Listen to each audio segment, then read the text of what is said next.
Bonjour à tous. Alors aujourd'hui on se retrouve pour un tag, donc c'est Opposite Book Tag. Je l'ai découvert sur la chaîne de Enjoy Book, donc Mathieu. Je vous mettrai toutes les infos en barre d'infos donc de Mathieu et le créateur-créatrice de ce tag. Alors on va essayer d'aller au plus vite parce que normalement ça ne devrait pas durer trop longtemps. Donc voici les questions. Alors, premier livre de ma collection. Alors je savais pas trop si c'était le premier livre de la collection que j'ai commencé, donc collection, par exemple collection R, collection Macadam. Mais j'ai pris le premier livre de ma bibliothèque. Donc évidemment, je pense que sans surprise, c'est Harry Potter, le tome 1. Donc Harry Potter à l'école des sorciers, donc chez Folio Junior. Donc on voit que je l'ai depuis longtemps, hein. C'est même, alors c'est pas écrit, mais bon, je l'ai depuis le début. Donc voilà. Après, le dernier livre acheté, il s'agit de L'arme de Lauren Kate aux éditions Bayard Jeunesse. Je suis assez pressée de dire d'ailleurs. Je l'ai toujours pas lu, hein. Voilà. Ensuite, livre bon marché.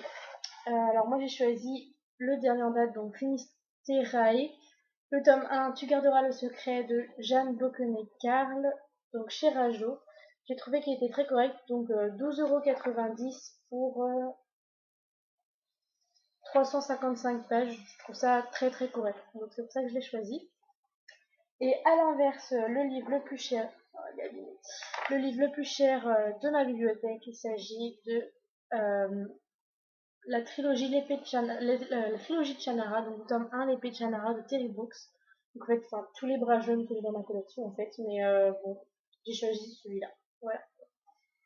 Donc on poursuit avec un livre et comme personnage principal un garçon, j'ai choisi Je m'appelle Budo, je suis l'ami imaginaire de Max depuis 5 ans, c'est lui qui m'a inventé, c'est ainsi que je suis née, de Matthew Dix chez Flammarion. Au début, je me suis dit, je dois pas avoir énormément de livres avec un garçon en personnage principal. Et finalement, ben, je suis tombée sur celui-là, donc j'ai pris celui-là. Et en personnage principal, j'ai choisi Mila 2.0 de Debra Driza chez Scarlett Panier Books. Ensuite, on passe au livre lu rapidement. Donc, j'ai choisi King's Game parce que je l'ai lu en une soirée et très très prenant. Donc, c'est celui lequel j'ai lu le plus rapidement. Bon, il y en a sûrement d'autres, mais c'est celui-là que j'avais en tête en premier. Et celui que j'ai lu le plus lentement, donc il s'agit de L'Héritage, le tome 4 de Christopher Paolini. Alors pour être honnête, celui-là, je l'ai commencé, je l'ai mis de côté, donc en fait ça a duré 9 mois. Donc c'est vraiment le livre qui m'a duré le plus longtemps dans ma bibliothèque, parce que tenir 9 mois sur un livre, pour moi là maintenant c'est juste impossible, mais avant c'était le cas. Je le mettais toujours de côté parce que je n'arrivais pas à rentrer dedans. Et finalement, une fois dedans, je l'ai dévoré, donc ça a duré 9 mois. Ensuite, on passe à la plus belle couverture de ma bibliothèque. Donc, évidemment, j'ai choisi Les Outrepasseurs, le tome 1, Les Héritiers de Cindy Van Wilder. Donc, il y a beaucoup de livres qui sont magnifiques dans ma bibliothèque, mais c'est celui-là auquel j'ai pensé le premier. Donc, voilà. Donc, ensuite, la couverture la plus moche de ma bibliothèque, ça, j'avais aucune idée de quel livre j'allais choisir. Et finalement, c'est tombé sur Ellie l'Apocalypse de Hélène Brinkovidouen chez Édition Images. La couverture, je la trouve pas jolie. Donc voilà. Ensuite, on passe au livre d'auteur français. Donc là, Charlène, si tu passes par là, tu vas sûrement crier. Donc j'ai choisi évidemment le livre de Charlène Gros-Piron, le tome 2, Le Masque du Silence. Donc, le tome 1 n'est pas chez moi, il est chez une amie. Donc j'ai pas pu prendre celui-là. D'ailleurs, il faut que je le lise. Hein. Enfin, le relise plutôt. Donc Le Masque du Silence, le tome 2. Voilà. Et en livre étranger, bon j'en ai énormément, mais dès que je l'ai vu, j'ai dit c'est celui-là que je prends. Donc il s'agit Au pays des contes de Chris Colfer, le tome 2. Vu que le tome 1 est chez Marvin, j'ai pas pu prendre le 1, donc c'est le tome 2. Voilà. Donc nous passons après au livre mince. Donc j'ai choisi vraiment le plus mince de ma bibliothèque. Donc il s'agit de Les papillons festifs d'éternité de Sandra Labastille chez Michel Lafon. Et le plus gros de ma bibliothèque, en enlevant l'héritage, vu que je l'ai déjà choisi pour un autre thème, j'ai pris Le goût des cendres de Maëlys Duval aux éditions Duriez, parce qu'il fait presque 600 pages. Oui, presque 580 pages, donc voilà. Bon, c'est pas écrit très petit ni très gros, mais voilà, c'est celui-là que j'ai choisi. Ensuite, on passe à un livre fiction. Donc j'ai pas cherché très loin. J'ai pris Rose morte, le tome 1 de Céline Landrecy aux éditions de L'Homme sans nom. Y a, tous les livres que j'ai pratiquement c'est que de la fiction, mais bon, j'ai pris celui qui m'a attiré le premier regard, donc Rose.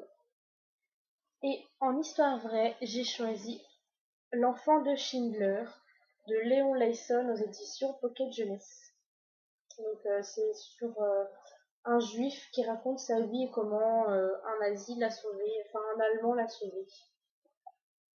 Donc si jamais vous connaissez, c'est tiré, enfin c'est pas tiré, mais ça fait partie de la liste de Schindler. Donc c'est la même histoire, c'est le même personnage. Ensuite, un livre romantique, donc ça vous en doutez, c'est une de mes dernières lectures romance. Donc il s'agit de Ella et Misha, tome 1, Jamais sans toi, de Jessica Sorensen aux éditions Black Moon, collection romance. Un livre avec de l'action, j'ai eu un petit peu de mal à le trouver parce que en fait, la plupart, bon, il y a de l'action, mais c'est plutôt côté psychologique et c'est vrai que bah, celui-là, il y a de l'action, mais c'est aussi côté psychologique, donc je ne savais pas trop quoi prendre, mais j'ai pris Enclave tome 3 de Anna Aguirre aux éditions Black Moon, aux éditions Hachette collection Black Moon. Donc c'est vrai qu'il y a assez bourré d'action, mais il y a aussi un côté très psychologique dans l'histoire. Voilà. Et pour finir, la dernière partie, donc un livre qui m'a rendue heureuse. Celui-là, ça a été une évidence suite dès que j'ai lu l'intitulé du thème. Donc j'ai choisi Anna et le French Kiss de Stephanie Perkins aux éditions La Martinière Jeunesse. Parce que ce livre, il m'a comblé du début à la fin, donc voilà. Et un livre qui m'a rendue triste, pas au début, mais c'est surtout à la fin où j'ai vraiment pleuré, pleuré, pleuré, pleuré. Donc il s'agit de Revanche de Kate Clark aux éditions Robert Laffont Collection. Voilà. Donc je m'arrête là pour ce tag. Pour une fois, ça ne dure pas 10 minutes ou 20 minutes. Je suis assez contente de moi. Donc surtout si vous voulez reprendre le tag, surtout n'hésitez pas en citant où vous l'avez trouvé et surtout le créateur, créatrice de ce tag. Si vous avez lu des livres parmi les livres que je vous ai présentés, si vous avez votre propre avis, n'hésitez pas à donner votre avis en commentaire. Voilà, donc je vous souhaite un bon week-end et tout plein de bonnes lectures et on se retrouve demain pour un point lecture. Bye bye!